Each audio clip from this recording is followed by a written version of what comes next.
नमस्कार दोस्तों, आप सभी का स्वागत है एक बहुत ही डरावनी हॉरर स्टोरी में। आज की जो कहानी है सच में बहुत ही डरावनी है। जब आप कंप्लीट स्टोरी सुन लोगे तब आप सोचने पे मजबूर हो जाओगे कि यहाँ पर भूत की जो मतलब प्रेत है उसका गलती है या इंसान की गलती है। आखिर क्यों एक हंसता खेलता परिवार बर्बाद हो गया, किसकी गलती है? यहाँ पर मैं पूरी की पूरी स्टोरी रिवील तो नहीं कर सकती क्योंकि सारा का सारा मजा खत्म हो जाएगा और मैं चाहती हूँ कि जो मजा वाला किरकिरा है ना वो बना रहे। तो आप लोगों से रिक्वेस्ट है, प्लीज इस वीडियो को कंप्लीट देखिए और मुझे कमेंट करके बताइए कि यहाँ पर गलती किसकी है, प्रेत आत्मा की या इंसान की। तो चलिए दोस्तों वीडियो को स्टार्ट करते हैं। आज की जो कहानी है ये सच में घटित कहानी है और इस कहानी को मेरे दादी बाबा ने मेरे साथ शेयर किया और ये कहानी है यूपी के एक छोटे से गांव की जिसका नाम है बिरमापट्टी। बिरमापट्टी में एक परिवार रहता था जो कि काफी अच्छे से अपनी जिंदगी काट रहा था। उस परिवार में 4 सदस्य थे। एक जो सबसे बड़े थे वो थे परम जी और उनके 2 बेटे अनिल और सुनील और एक उनकी वाइफ थी। सब कुछ सही चल रहा था। दोस्तों एक दिन ऐसा टाइम आया कि अनिल को लड़की वाले देखने आ गए तो परम जी ने रिश्ता तय कर दिया और जो परम जी की वाइफ थी मतलब अनिल की माँ, उन्होंने बहुत सारी सामान का डिमांड कर दिया लड़की वालों से कि हमें तिलक में ये सामान चाहिए, मुझे पैसे भी चाहिए, फर्नीचर भी चाहिए, सामान भी चाहिए।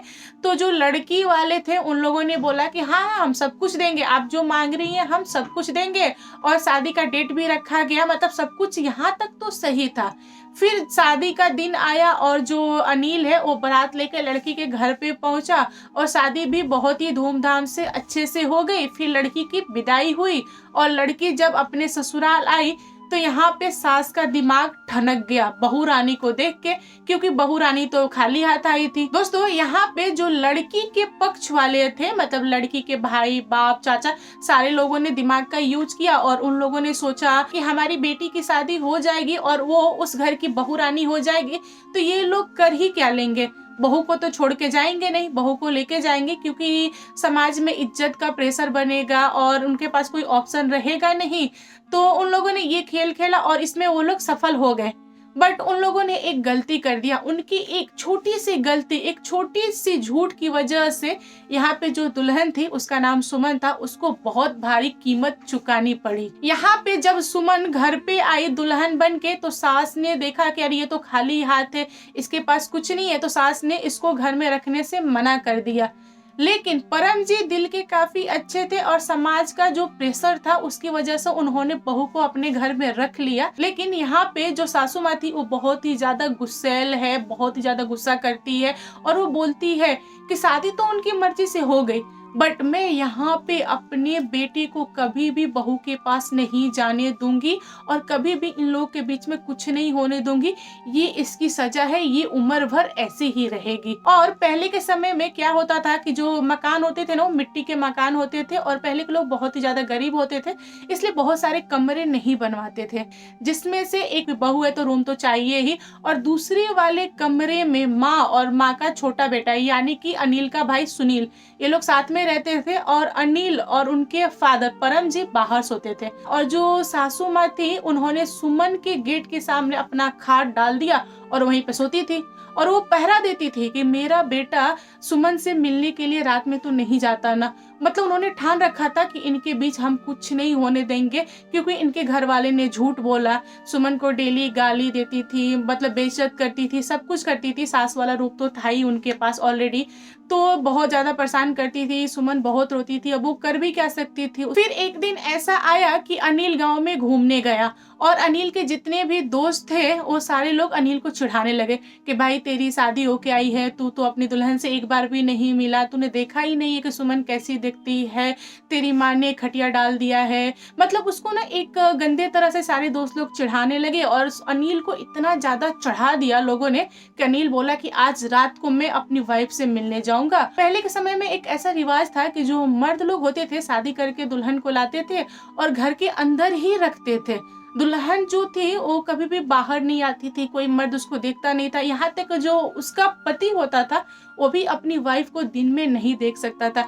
चोरी छुपे रात को जाएगा, रात को मतलब वही 10, 11, 12 में जाएगा, जब पूरी मतलब दुनिया सो जाती थी, पूरे गाँव के लोग सो जाते थे तब, और सुबह 4 बजे से पहले भाग के आता था, मतलब रोशनी होने से पहले, ताकि उसको कोई देख ना ले। मतलब इतने पहले के लोग, मर्द और औरतें इतने ज़्यादा शर्माते थे। हालाँकि अभी ये सारी चीज़ें है नहीं, ये बहुत पहले होती थी। दोस्तों, जैसे अनिल ने सोचा सेम वैसे के वैसे हुआ। अनिल को रात में नींद नहीं आ रही थी क्योंकि दोस्तों की बातें याद आ रही थी, और इधर जैसे ही अनिल की माँ सो गई, फिर अनिल चुपके से सुमन के रूम में गया और बात विचार किया, और बहुत दिनों के बाद ये लोग एक दूसरे से मिले थे। इन लोगों ने अपने दुख सुख शेयर किए। फिर वो बाहर निकल के आया सुबह के टाइम, और अगले दिन अपने दोस्तों को बताया कि मेरी वाइफ बहुत ही सुंदर है, ऐसे है वैसे है, मतलब मैं गया, मेरा मिशन सक्सेसफुल रहा। और अनिल की माँ को बिल्कुल भी भनक नहीं लगा कि मेरे पीठ पीछे क्या चल रहा है। ये लगातार होते रहा, और यहाँ पे सासू माँ को बिल्कुल भी भनक कभी भी नहीं लगी। एक दिन क्या हुआ कि बहू रानी को बहुत ही ज्यादा उल्टियां होने लगी, और मतलब शादी को ज्यादा समय भी नहीं बीता था। तो बहू रानी को जब उल्टी होने लगी तो सास को डाउट हुआ कि इसको उल्टी क्यों हो रही है। सास ने वैद्य को बुलाया और दिखवाया, तो वैद्य ने बोला कि आपके घर में नया मेहमान आने वाला है। दोस्तों, इधर सास का दिमाग बहुत ही ज्यादा गर्म हो गया, और उन्होंने बोला कि यहाँ तो मैं खाट डाल के सोती हूँ, मेरा बेटा अंदर जाता नहीं है, तो ये सारी चीजें हुई कैसे। उन्होंने अपने बेटा को बुलाया और बोला कि देख, तेरी जो वाइफ है कुलछनी है, मतलब बहुत ही गंदी गंदी गालियां दिया कि इसके पेट में किसी और का बच्चा है, तू तो कभी घर में आया नहीं, फिर ये बच्चा है किसका। और यहाँ पर अनिल भी डर के मारे माँ के बातों में हामी भर दिया कि हाँ माँ, मैं तो कभी अंदर गया नहीं। और यहाँ पे बेचारी सुमन बहुत ज्यादा रोती रही, और सुमन के बात पे किसी ने विश्वास नहीं किया। तो फिर सुमन की सास सुमन के ससुर मतलब परम जी को जाके सारी बातें बोली, तो परम जी का यहाँ पे दिल काफी बड़ा हो गया, और उन्होंने बोला कि चाहे जो कुछ भी हुआ हो, ये हमारे घर का खून नहीं है, फिर भी मैं उसको घर में रखूंगा, क्योंकि वो मेरे घर की बहू है और ये घर की इज्जत है, तो मैं इज्जत को ऐसे लूटने नहीं दूंगा। भलाई इसी में है कि तुम भी शांत रहो और इस चीज को तुम मान लो। पर यहाँ सास मानने के लिए तैयार नहीं, और अनिल का तो डर के मारे बहुत ही ज्यादा हालत खराब थी। दोस्तों, अनिल की माँ ने एक दिन अनिल को बुलाया और बोला कि बेटा तू यहाँ मत रह, यहाँ से तू बाहर कमाने चला जा, इसके साथ जो कुछ भी होगा मैं देख लूंगी। तो यहाँ पे अनिल की माँ ने अनिल को बहुत सारी पट्टियां पढ़ाई, और उसके बाद उसको नौकरी के लिए बाहर भेज दिया। एक दिन सुमन आंगन में बैठ के बहुत ज्यादा रो रही थी, तब तक वहां से सुनील मतलब सुमन का देवर गुजरा। उसने देखा कि अरे यहाँ पे भाभी रो रही है, तो उन्होंने पूछ लिया कि भाभी क्या क्या बात है, आप मेरे साथ शेयर करो, मुझे बताओ कि क्या समस्या है। तो सुमन ने सारी बातें अपने देवर को बताई, और यहाँ पर सुनील जी पिघल गए, क्योंकि वो भी दिल के अच्छे थे, वो अपने पापा जैसे थे। तो उन्होंने इस बात को मान लिया, क्योंकि उन्होंने कभी कभी अपने भाई को देखा था कि उठ के जाते हुए रूम के अंदर, तो इसलिए उन्होंने सुमन के बातों पे विश्वास कर लिया। दोस्तों, ऐसे करते करते कुछ समय बीत गया, और सुमन को उसके पति की याद आने लगी। तो उसने अपने देवर को बोला कि आप जाइए और मेरे पति की खोज खबर लाइए, वो बहुत दिन हो गया वो लौट के आए नहीं, और मुझे उनकी बहुत याद आ रही है, मेरा मन बहुत घबरा रहा है, ऐसे वैसे। फिर क्या हुआ कि सुनील अपने भाई के पास गया मिलने के लिए। दोस्तों, जैसे ही सुनील अपने भाई अनिल के पास पहुंचा, तो उसने देखा कि उसका जो भाई है एक शादी कर चुका था, और वो दोनों काफी हंसी खुशी से वो वहां पे रह रहे थे। सुनील ने अपने भाई को बहुत समझाया और बोला कि भाई तू गाँव चल, तेरी बीवी है और वो पेट से है, उसका बच्चा होने वाला है, ये सारी बातें बोला। लेकिन अनिल जो है वो सारी बातों से इनकार कर दिया, बोला कि नहीं, वो मेरा बच्चा नहीं है और मैं उसके साथ नहीं रह सकता, मेरी ये बीवी है और ये तेरी भाभी है, यही मतलब ओरिजिनल है, मैं इसी के साथ खुश हूँ, मैं इसी के साथ रहूंगा। और सुनील को ये सारी चीजें बोल के अनिल भेज देता है गाँव पे। जैसे ही सुनील गाँव पे आता है, उसने अपनी भाभी को सारी बातें बता देता है, और यहाँ पर सुमन बहुत ही ज्यादा टूट जाती है, वो बहुत ही गुस्से में थी। उसने बोला कि मेरे पति को पता है कि मेरे जो पेट में बच्चा है उनका बच्चा है, इसके बावजूद भी उन्होंने झूठ बोला। चलो कोई बात नहीं, उन्होंने मुझे ना ही खत लिखा ना ही कुछ, उन्होंने तो बिल्कुल ही मुझे छोड़ दिया, और छोड़ने के बाद उन्होंने किसी और से शादी कर लिया, और वो वहाँ पे खुशी खुशी अपनी जिंदगी बिता रहे हैं। मैं यहाँ पे सास का टॉर्चर सह रही हूँ, और और समाज में मेरी थू-थू हो रही है, क्योंकि जो औरतों की मंडली होती है उनमें कोई भी बात छुपती नहीं है। ये बात पूरे गाँव में फैल चुकी थी कि जो सुमन के पेट में बच्चा है वो अनिल का बच्चा नहीं है। इधर सुमन को बहुत ही ज़्यादा मतलब बेइज्जती बर्दाश्त करनी पड़ती थी, तो सुमन इतनी गुस्से में थी कि उसने खुद को आग लगाकर जला लिया, वो भी उस कंडीशन में जिस कंडीशन में वो प्रेग्नेंट थी, मतलब उसको बच्चा होने वाला था। दोस्तों, जब सुमन मर गई तो अनिल को इस बात का पता चला, तो अनिल अपनी वाइफ को लेके गांव पे पहुंचा, और अनिल जैसे ही गांव पे आया, परम जी बहुत ही ज्यादा गुस्सा हुए, लेकिन गुस्सा होके वो कर भी क्या सकते थे। एक बहू को तो उन्होंने खो दिया था, दूसरे को उन्होंने एक्सेप्ट कर लिया और सब कुछ सही चल रहा था। लेकिन एक दिन अचानक से रात में बहुत ही भयानक भयानक आवाजें आने लगी, और सुमन के सास को ऐसा लगा कि जैसे कि दिल का दौरा पड़ने वाला है। वो लगी छटपटाने, उसकी मुंह से आवाज नहीं निकल रहा था, लेकिन जो छोटा वाला बेटा उनके पास सो रहा था वो जगा, और उसने देखा कि उसकी माँ बहुत ही तड़प रही है ऐसे वैसे। तो लोगों ने उनको उठाया बैठाया, वैद्य को बुलाया, दिखाया, वैद्य ने दवा दिया, तो थोड़ा सा आराम हुआ। जब सुमन की सासू माँ होश में आई, मतलब थोड़ा सा नॉर्मल हुआ, तब उन्होंने बताया कि मुझे ऐसा फील हुआ कि कोई मेरे छाती पे बैठ गया है और मुझसे दर्द बर्दाश्त नहीं हुआ। मैं 2-3 दिनों से किसी औरत को महसूस कर रही हूँ, मतलब ऐसा लग रहा है कोई मेरा पीछा कर रहा है, कोई मेरा गला दबा रहा है, कोई मेरे छाती पे बैठा है, कोई मुझे डराने की कोशिश कर रहा है। ऐसी बहुत सारी चीजें हैं। उन्होंने अपने बेटे को बोला, पर उनकी बातों पे किसी ने बिलीव नहीं किया। सारे लोग मुस्कुरा के वहां से चले गए, और इधर अनिल की माँ बहुत ही ज्यादा डर गई थी, क्योंकि उनके साथ ये रोज कुछ ना कुछ घटना तो घटती ही रहती थी। दोस्तों, अनिल की माँ के बाद ये सारी घटनाएं नई वाली दुल्हन के साथ घटने लगी। जो नई वाली दुल्हन थी उसको ऐसा लगता था कि कोई उसको बस में कर रहा है, कोई उसे मार रहा है, कोई उसे घर से बाहर निकाल दे रहा है, कोई उसे कपड़े खोल दे रहे हैं, कोई उससे बहुत ज्यादा काम करवा रहा है, कोई उसके बाल नोच रहे हैं। मतलब बहुत ही गंदी गंदी आवाजें सुनाई देती थी, उसको बहुत ही ज्यादा डर लगता था, वो चिल्ला चिल्ला के रोने लगती थी। और यहाँ पे अनिल इतना ज्यादा प्यार करता था कि वो भी बहुत ही ज्यादा घबरा गया। फिर भी यहाँ पे अनिल, सुनील एंड परमजीत, इन तीनों लोगों को कुछ भी दिखाई नहीं देता था। सिर्फ सास और नई वाली बहू के साथ ही ये सारी चीजें घटती थी। फिर एक दिन इन लोगों ने तांत्रिक को बुलाया। दोस्तों, जब तांत्रिक घर पे आया तो उसने देखा कि घर में मतलब बहुत ही ज्यादा भूतिया एक्टिविटीज बढ़ी हुई है, तो उसने अनुमान लगाया, उसने पूछा कि पहले क्या क्या हुआ, तो फिर सारे लोगों ने सारी सच्चाई बताई। यहाँ पे अनिल ने उस चीज को माना कि हाँ वो मेरा ही बच्चा था। जब ये बात सुमन की सास सुनी तो उसका तो होश ही उड़ गया। तब तांत्रिक ने घर को बांधने की कोशिश किया, लेकिन उसमें वो असफल रहा। तो तांत्रिक वहां से चला गया और उसने बोला कि मैं अपने साथियों के साथ दोबारा आऊंगा, तब तक आप लोग इस रक्षा कवच को बांध के घर में रहिए। लेकिन ऐसा घर का माहौल हो गया था कि कोई भी चैन से सो नहीं पाता था। मतलब सुमन एक आत्मा के रूप में आई थी उस घर में, और सुमन नहीं चाहती थी कि जो नई वाली दुल्हन है और अनिल है ये दोनों एक दूसरे के पास आए, इनका घर परिवार आगे बढ़े, ये राजी खुशी से रहे। सुमन को बिल्कुल भी बर्दाश्त नहीं था। सुमन अपने पति से बहुत ज्यादा प्यार करती थी, इसकी वजह से वो बहुत ही ज्यादा मतलब जलती थी, जेलस फील करती थी दूसरी वाली पत्नी को देख के।